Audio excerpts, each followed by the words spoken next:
So this is the second example problem, and I want you to observe this problem carefully because it essentially deals with beams, and these are the problems which are, more relevant for you at this particular point in time. So what you have, if you take a look at this problem over here, is that you are given a beam for which now it has many things. So let's just go step by step. You are given a beam, a simply supported beam, pin support and a roller on the other end with a 6.5 kilonewton meter UDL over here. Okay. And what it says that the beam is made of two boards. So you have a board 1 on the top and the board 2 at the bottom. So let's just quickly mark that over here, right? So this is B1 and this is your B2, board 1, board 2 over here.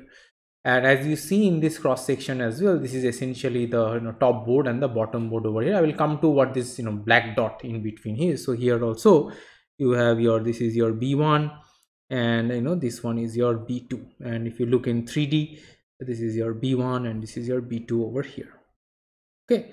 Now what it says is that determine the maximum shear stress, that is the tau, in the glue necessary to hold the boards together. So these two are separate boards which are joined at this interface over here with glue. So this is where your glue is. So your glue essentially is about this particular interface running the entire the length of your section over here. So if I have to explain this, so maybe it is something like this over here. So you have or the other way around. So you have the top one which is wide, and then at the bottom at this interface you have glue and which is stuck to the bottom one over here, right? Okay, so it says to find the maximum shear stress in the glue. And why will the glue have a shear stress? Because remember what we had seen, that if you had wooden planks which are not glued together and if you are putting the force, they simply slide from one another. So the job of the glue is to resist the shear, and this is again the longitudinal shear which happens as a consequence of the transverse shear because of the complementarity and all, this by now, right? So so this is the plane of the glue. See, this is the bottom board, this is the B2 over here. So at this interface between the B2 and the B1, so this is where your glue is. So your glue is essentially here, okay, all running all across the length of the beam. So for convenience, you are also given the following, that y bar, that for this cross section, so this is the cross section of the beam. So for the cross section, you're given the y bar. So this is the distance of the neutral axis from the below, or distance of the centroid from the below, because the neutral axis, because it's made of one single material, maybe both woods are the same, you have neutral axis passes to the centroid. So this y bar is given as 120 mm. So let us make a note of that. So y bar equals to 120 mm. right? And also you are given the area moment of inertia of the entire section, again very important for this entire section that you have. And also it says that you can easily calculate. This is what I have written for you, because in the problem example, if you refer to the book, this is from your Hibbeler's book, that you have to go ahead and calculate, but now you know how to calculate this, so I'm not going to go into the details of this one, right? So now coming back to the problem, now your problem is clear. You have a beam with loads. A beam, the cross section is made up of two boards, and these boards are joined at the interface over here with this glue. So the problem asks you the maximum shear stress in the glue. Now this glue which runs throughout this beam is going to have shear stress everywhere at every point, but where is it going to have the maximum shear stress? You are right, it is going to have the maximum shear stress in those sections and in adjacent to those sections where you are going to have the maximum shear force. Now in a beam with some loading, how do we find where the maximum shear force happens?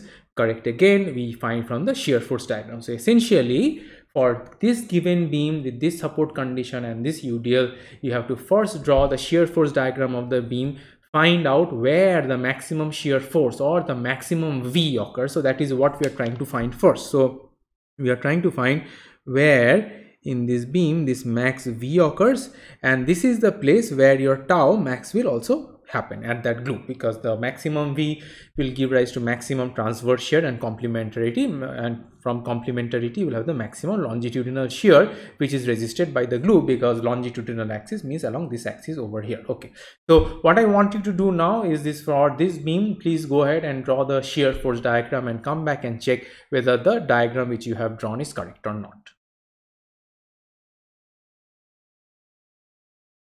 So this is the shear force diagram. If you, I hope you have got it correct. So this is the how the shear force diagram looks like. So as we expected, the maximum shear force happens at the support, and the value of the maximum shear force over here is 19.5. So from here you can say your reactions are, you know, sort of going to be pointing vertically up, of course. So the shear which you have marked over here is correct. So it is in the vertically upward direction, which you can see here as well. So it is that V comes out as 19.5 kilonewton. So let's make a note of that. Okay, so now that we have this over here, now our job is to find the maximum tau. So in this whole beam that you see, in the whole beam, the maximum tau is also going to happen somewhere over here, just adjacent to the support, because this V gives rise to this tau over here. So this tau, so since this V is the maximum in the entire beam, let me just maybe go ahead and call this guy as V max. So at the end, at this edge over here, if this is your, you know, beam, so here this tau, because of this V, is going to be tau max at the glue. So I'm writing the max at the glue, not the entire section. This is the where it happens at the glue, right? Because the glue runs along the length of the beam, and this is also tau max, right? So how do we calculate that? It's again very obvious. We know that our tau max, so I'm going to simply write tau max equals to VQ divided by I times T. So remember, this maximum we are calculating at the, you know, at the glue interface. So at the plane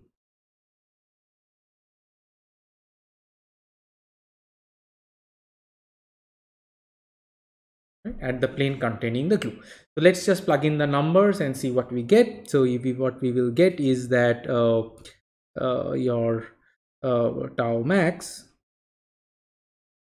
your V is 19.5 kilonewton.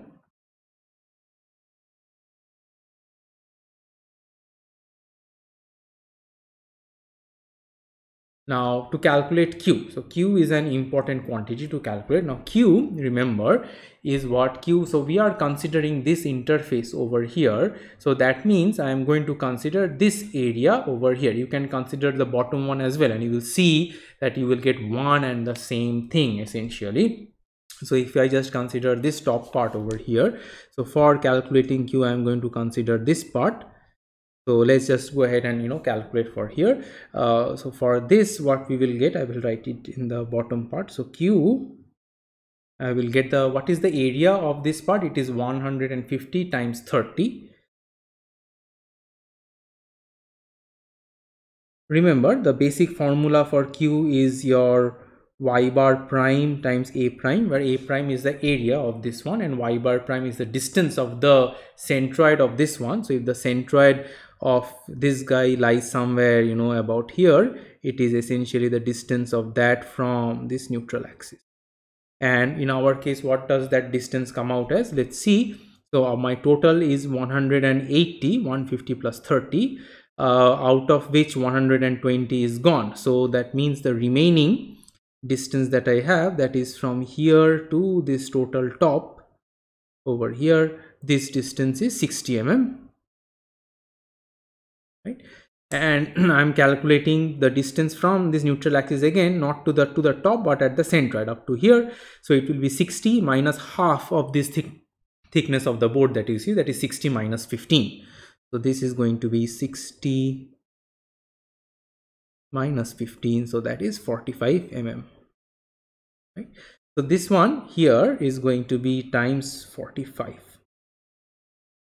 Okay.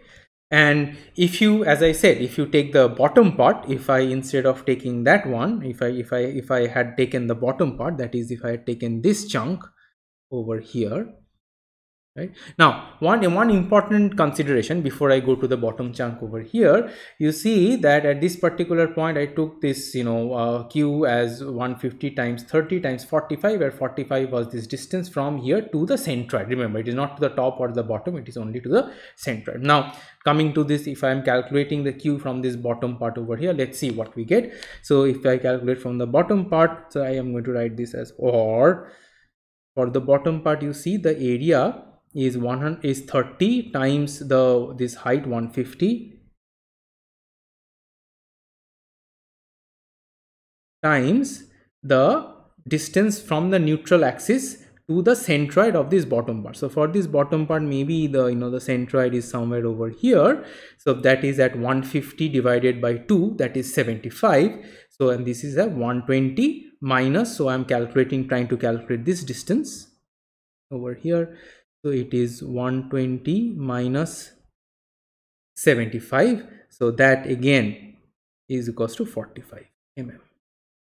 Equals times 45 over here. So it's the same thing, you get the same thing whether you consider the top or the base. This is also a proof that eventually you get the same guy. Okay, so this is what we have. So let's just go ahead and fill this one as well. So this is 150 times 30 times 45. So what we wrote, this is my V, this is my Q, and then so this is divided by, and I'm writing everything in Newton and mm, divided by I times T. See, I is given over here. So I, let's just write, so it is 27 into 10 raised to minus 6. Since this is in meter, if I have to convert to mm, is going to be into 10 cube raised to 4, because it's meter raised to 4, times the width. Now this is where it is important. The T, remember, is the width of the beam which we're looking at. Now what is going to be T? Is it going to be this 30 mm or is it going to be this entire width of 150? So that is an important question. So what is T going to be? Remember, here I'm calculating just at this interface. So that is just above or just at the interface where the bottom board ends, because the bottom board is connected with glue to the top board. So just at this interface, if you calculate, your T becomes equals to this 30. So suppose if I was computing the shear somewhere above in this upper board over here, then the T would have been the whole 150 over here, right? Now this glue is attached just above the bottom board. So by T, the controlling T is going to be this 30 mm that I have over here. So times 30. Now if you plug in the numbers over here and substitute the proper units and so on, the value of tau that you're going to get, I have this worked out already. So the tau max which comes out as is this is the maximum shear stress. So tau max comes out as 4.88 Newton per mm square, that is 4.88 MPa. So this is how we solve this problem. So the two important things to remember, to take away messages from this problem, is that when you are given the beam with a kind of a loading, you have to find first where the maximum shear force is acting, right? That is the region, and in between that, those sections are the places where you're going to have the maximum shear stresses as well. And to calculate the maximum shear stresses, we calculated the Q either to the top or at the bottom, because both of those gave us the same thing. And lastly, the important point to note is that width T. So the width T, in this case the controlling one, is just at the interface, calculating the plane at the plane of the glue, and the glue is applied just above where the board 2 or the B2 ends. So we took the T in this case as a 30 mm over here. So I hope this problem example was clear. We will do some more examples later for beams with under different varying loading conditions with different cross sections, for which you will calculate the shear stresses.